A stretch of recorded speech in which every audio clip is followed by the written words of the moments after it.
Engineer Gold Mines is focused on the exploration and development of the historic high-grade Engineer Gold Mine situated 32 kilometers southwest of Atlan, British Columbia. Engineer Gold Mines is fully permitted for surface and underground exploration with the 2019 drill program now underway. Engineer Gold Mines Limited trades on the TSX Venture Exchange, symbol EAU. For more information, please visit us at engineergoldmines.com.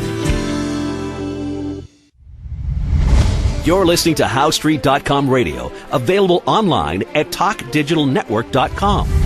Welcome to HowStreet.com radio, the online source for market opinions. Here is Jim Goddard. My guest is Steve Saretsky. He's a Vancouver-based realtor that you can find online at stevesaretsky.com. Welcome back to the show, Steve. Thanks a lot for having me on. Steve, what are the latest sales and price stats for the greater Vancouver area? Obviously, pretty big headlines coming out, but I think it's always important to sort of read between the headlines and dive a little bit deeper. You saw Greater Vancouver home sales jump 55% year over year, so obviously a huge jump, but that's a lot of that is on weak base effects. So essentially, November 2018 was historically one of the worst Novembers that we've had on record. So obviously, when you compare to that month, that's why we have a 55% jump. But I will say that for the most part, sales volumes are now hovering close to around their 10-year averages. So sales volumes have sort of basically normalized. There's still some weakness in some segments of the market. So right now, I would say that the name of the game in Vancouver has basically become affordability. Where basically the market has shifted away from this, mania that we had in 15, 16, 17 with a lot of offshore capital coming into the market, distorting prices, and it was very much speculative and investor driven. Whereas now we have this shifted back to this local market that is dependent on what locals can earn, and so obviously. There's still an affordability problem there, and so you have all these locals that are basically competing for a shortage or a small pie of affordable homes. So basically anything that's under 1 million right now is getting a lot of activity. And so, yeah, if you want to break that down a little bit further, we saw condo prices down on a year-over-year basis, 3.8%, and I think the detached was down about 6%. But what you're starting to see is basically the rate of change on prices is starting to the rate of growth is starting to slow in terms of the decline. So what I mean by that is basically if you look back a couple months ago, condo prices would have been down 4%, and then 5%, 6%, 7%, 8% on a year-over-year basis. We're starting to see prices start to accelerate closer to the zero bound, and we, assuming that the trajectory was to stay the same, you should expect to see positive year-over-year price increases into early 2020. Now, of course, we saw on the construction front a glut of luxury condos. Are those selling at all? No, it's still a weak segment of the market. What we're actually seeing is, so typically speaking, on average, Vancouver housing market will release about 8,000 to 12,000 high-rise or concrete condos. This year, they're expected to launch about 3,000 units. So it's been a huge drop-off, and primarily that is because, again, it's shifted back to this local market. The demographic or the buyer that was buying these high-rise condos at $2,000, $3,000 a square foot, primarily offshore, that market isn't there. It's not what it used to be. And so now you come back to this local market, and obviously the local market simply can't afford that. So what you're seeing, that's stuff that's still selling well in the pre-sale segment, is this sort of low-rise wood frame out in the Fraser Valley where the prices are still within reach for sort of a local income earner. And so yeah, that's been a huge shift. Basically, what we've been focused on building over the last several years during this housing boom has been a luxury product, and that really hasn't helped the supply for the locals. So I think there's still a supply crunch for that affordable product. What would one of those wooden condos in the valley go for? I mean, it depends on the area, but you know, you could probably get a 2-bedroom for $500,000. Which, of course, in Greater Vancouver is considered a bargain still. Yeah, that's about as cheap as it gets for a new product. So, yeah, I mean, 1-bedrooms you could probably get in there at like $350 on the low end.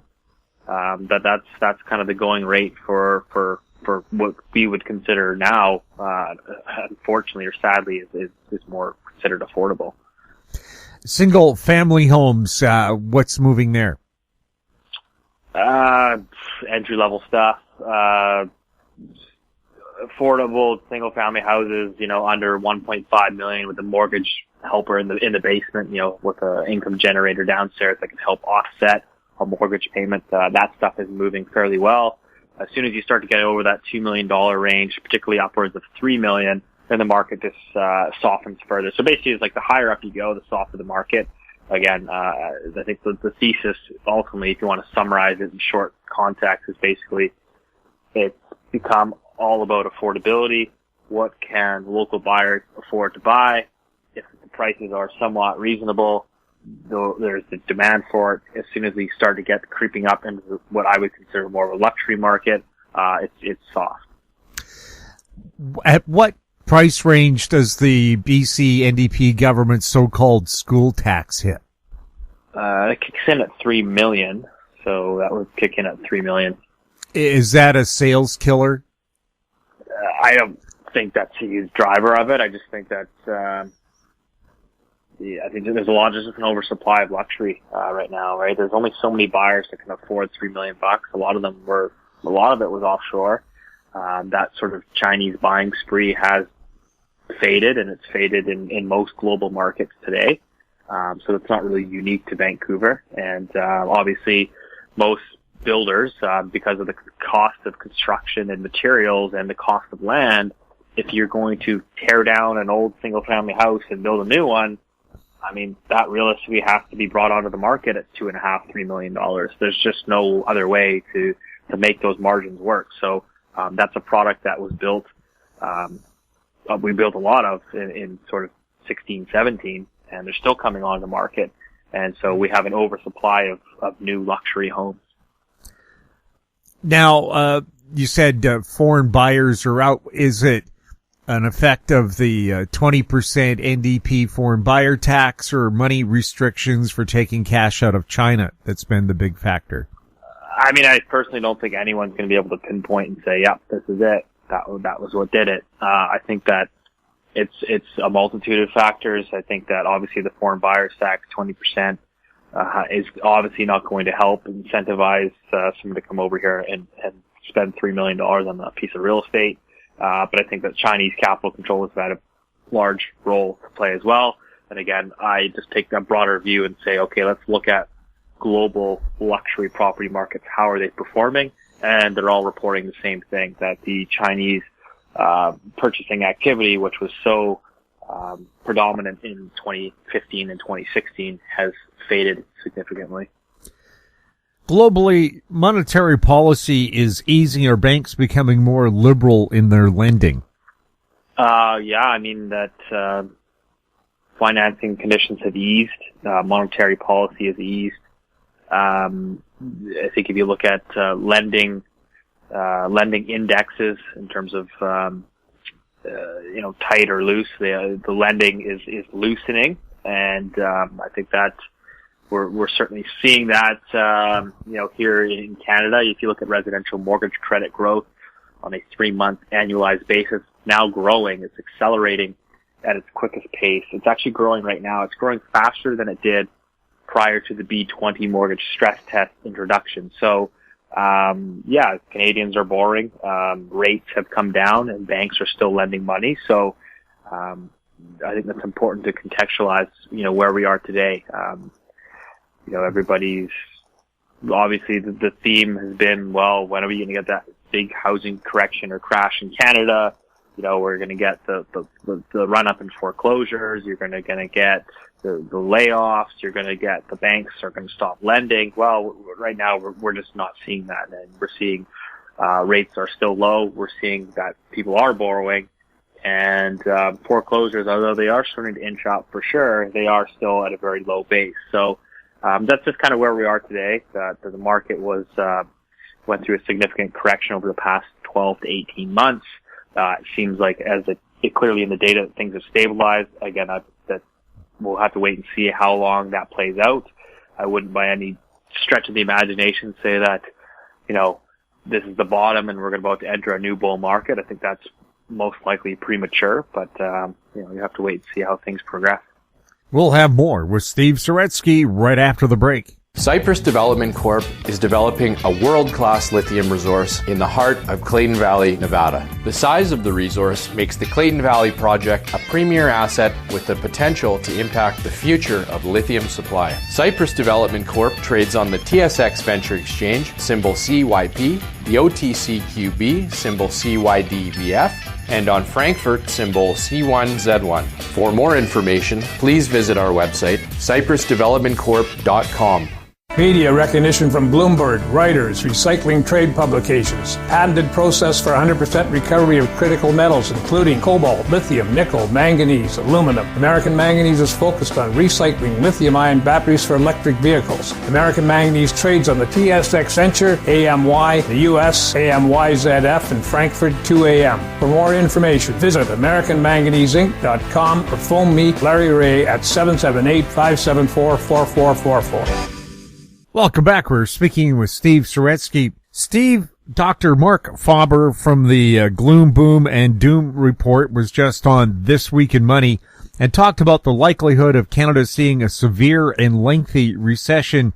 If this was to happen, would there be early warning indicators in the real estate market? Yeah, I think that the real estate market, if you believe that Canada is going to have a severe recession, it would obviously be born out of the housing sector. The belief is that, and I think it's a realistic view. I mean, certainly, any sort of monetary authority will tell you that, whether that's the Bank of Canada or the OECD or the BIS, is that everybody has flagged Canadian household debt as a severe problem.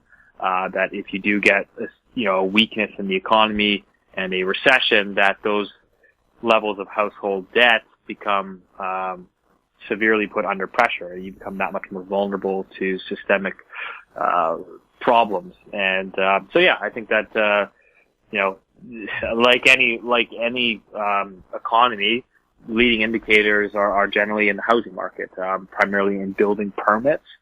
That's generally a leading indicator for any economy, and I think particularly for Canada because we're so dependent on real estate. And what are building permits doing right now? They're still elevated. Seems like they've kind of stabilized to some extent, but I don't think there's anything flashing a red signal at this point. I think that home builders, particularly in Ontario, are still very bullish. Could the real estate market be experiencing a so-called bull trap? That's certainly possible. I would definitely not rule that out. I mean, I don't think that we have solved any of the problems or issues that people would be concerned about. The main problem being that, hey, we do have an affordability problem. We do have an over-leveraged consumer. And, we have monetary policy that is reaching its lower bounds. So I think that those structural problems are certainly still in play. So to say that, you're in the all clear, and that we should just not have any concerns, I think is not accurate. I think that those structural problems are still in place and they do still certainly pose a threat to the economy. And for people who may not know what a bull trap is, what is it? It's basically a belief that it's sort of like a market phenomenon. As the prices come down, you sort of get another uptick, and everybody believes that that was the bottom. This is supposed to be the beginnings of a new bull market, but it turns out not to be. It's sort of a false positive, if you will, before the next leg down. We'll have more with Steve Saretsky right after this. Avon Resources Limited is a gold exploration company with significant projects in British Columbia and the Yukon, trading on the TSX Venture Exchange, symbol ABN, and the OTCQB, symbol ABNAF. Surrounded by world-class gold deposits and mines, Avon's 23,000 hectares Forest Kerr Gold Project is located in the heart of the Golden Triangle in northwestern BC. For more information, visit us at avonresources.com. Don't miss out. Stay informed. Receive the HowStreet.com weekly recap with thought-provoking podcasts, radio, and articles delivered to your inbox. Sign up for the HowStreet.com weekly recap on our homepage at HowStreet.com. Welcome back. We're speaking with Steve Saretsky. Steve, a few high-end homes have sold in the greater Vancouver area over the past couple of weeks. Any idea where this buying is coming from? I don't know. I don't really look at sort of a couple sales here and there personally. I think that, my over belief and view on the market is that it has become this affordable market. The luxury market's still soft. That's kind of the view that I take. I look at it from a data perspective and obviously a little bit of a feet on the ground perspective. So I'm not looking at sort of the odd one-off sales here and there. That's not how I quantify the market. The city of Vancouver is hiking residential property taxes by 8.2%, plus a big boost in utility fees. Is this likely to put downward pressure on prices? I don't think it's going to play a significant role. Personally, I think that obviously these numbers at the end of the day, if you're an investor, these numbers do get factored into. I mean, same thing if you're, if you're even a primary residence purchaser. Of course, at the end of the day, you're going to look at what's your total carrying cost. So what's your mortgage? What's your, strata fee? What are your property taxes? Combine that all up and you'll get your figure there. So, could it play a marginal part? Sure. I think it's going to add a very small amount to someone's annual carrying costs. I think it's a marginal number that probably isn't going to have really any impact. But obviously, if those continue to grow far faster than, say, your rent would go up, then sure, maybe that influences investors. But for the most part, I think it's pretty marginal. Now, of course, a lot of city councilors were elected on the promise that they would try to increase affordable housing, and then they slap an 8.2% property tax on you. Are they being two-faced? I don't personally. My view of government is I don't really think. I think they're well intentioned. I don't really think that they know what they're doing. The solution always is just more tax. I'm not really convinced that taxing is a way to affordability.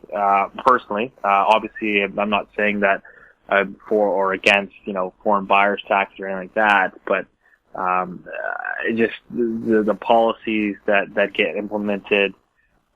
Even through, zoning and densification, they're just misguided policies, and I think that's definitely part of Vancouver's challenges. Are increasing condo insurance deductibles likely to affect condo prices? Again, I think it gets factored into what is an annual carrying cost for a prospective buyer. So I suspect that this would probably push strata maintenance fees up again slightly. I think it's probably a marginal price difference personally.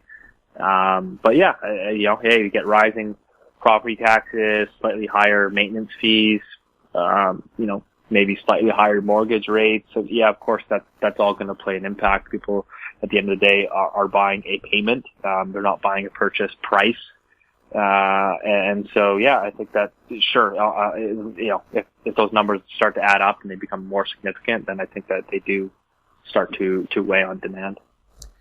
When you sell a home, Steve, do you encourage the buyers to make more than just one mortgage payment a month, but maybe twice a month or maybe one a week to help end their mortgage payments faster? I don't really get into that. I just, at the end of the day, my job is to help them on the purchasing side, and obviously try to get the best deal, educate them, make sure they know what they're buying, what they're getting into, zoning, how's the building performing, et cetera. I don't really get into people's personal finances in terms of how they should be paying their mortgage or how they, everyone's situation is different and everyone's situation changes as they go throughout life. So I kind of leave that up to the individual. Steve, thanks a lot for chatting with us. Thanks, Jim. Appreciate it. My guest has been Steve Saretsky. He's a Vancouver-based realtor. You can find him online at stevesaretsky.com. If you have any questions for Steve, you can send them to info@howstreet.com. Our YouTube channel is Talk Digital Network. Find us on Twitter @HowStreet. We're also on Facebook. I'm Jim Goddard. Thank you for listening. Comments made on HowStreet.com radio are an expression of opinion only and should not be construed in any matter whatsoever as recommendations to buy or sell any financial instrument at any time. Available online at TalkDigitalNetwork.com. HowStreet.com radio is a production of HowStreet Media Incorporated.